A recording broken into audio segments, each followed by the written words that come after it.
I was here 4 years ago, which, I'll be honest, I don't remember much of that. That was a blur for 3 months. But, I think we've come a long way in 4 years. I think we've been able really to create some real headway. And what I think was one of the 2 steps. Number one is open government.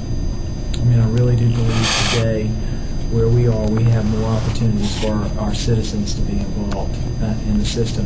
And you can go through from, the open houses, which we talked about a few minutes ago, where people have the opportunity, television, which we talked about. The other factor is, the limiting the boards.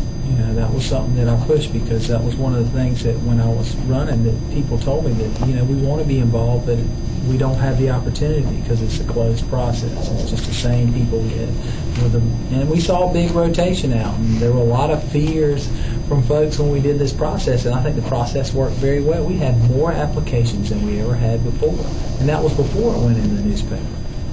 The second fold is financial. There was always a question about where we were financially, and I think where we are today is where we need to be. We need to take advantage of the point we are and use that as a building foundation.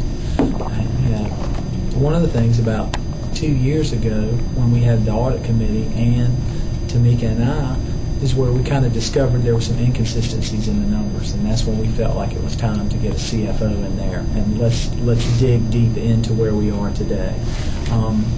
There's a lot of talk of our financial situation, and I think we have an opportunity here. To me, this is it's not a half empty glass, it's a half full glass. We have the opportunity to build a foundation, do a strategic plan for a 3, 5, 7, and 10 year with priorities attached to it that we have never done as a council before that I know of. My first retreat meeting was actually just really what it was. It was a meeting, and it was, all right, this is what we have left, how are we going to spend it? There was no discussion of how we're going to run more efficiently.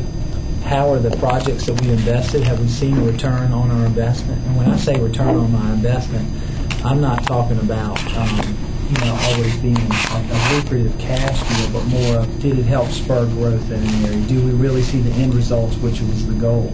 One of the frustrations that I have is that the taxpayers of the City of Columbia are always on the hook. My prime example to me would be the convention center.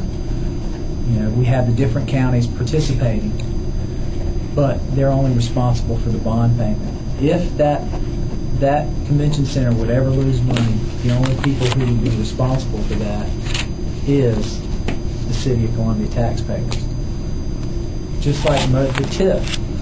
We went through a grueling process with the TIF, and to me, on both sides, it was lack of communication and it was poor planning on the front side. Because ultimately, no matter how you look at it, the city was only one on the hook because the water system was the backup to the TIF bonds. So I think in the future it needs to be equal footing, because I don't believe the 117,000 people, and that includes the board, should take the brunt of all that. One of the things that if you remember back in, I guess it was 2005, the Black and Beach study, one of my big things with the water was trying to quit using the water funding for every project. It wasn't just the bank when we needed money, that money needed to be put back in the system. So we had Black and Beach in that study, which basically said what I thought, is that there was no justification in the transfers being done. There was some to a certain extent, but not at the level that it was. And one of the things that I'd like us to explore, and I've kicked around, I'm planning to talk about it at our planning session, is could we possibly change our water system into a water authority and run it more like a business with a board of directors and a CEO?